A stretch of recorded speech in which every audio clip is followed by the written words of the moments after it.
राज्यातील महायुती सरकारने निवडक व्यावसायिक अभ्यासक्रमांमध्ये प्रवेश घेतलेल्या ओबीसी, एसबीसी, विमुक्त जाती आणि भटक्या जाती प्रवर्गातील विद्यार्थ्यांसाठी शिक्षण शुल्क आणि परीक्षा शुल्क प्रतिपूर्ती योजनेसाठी उत्पन्नाची अट रद्द केली.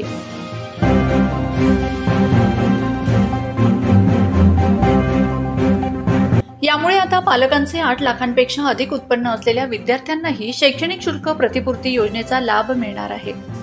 पालकांची वार्षिक उत्पन्नाची अट रद्द करण्यात आल्याने आता केवळ नॉन क्रिमिलियर प्रमाणपत्र सादर करावे लागणार आहे.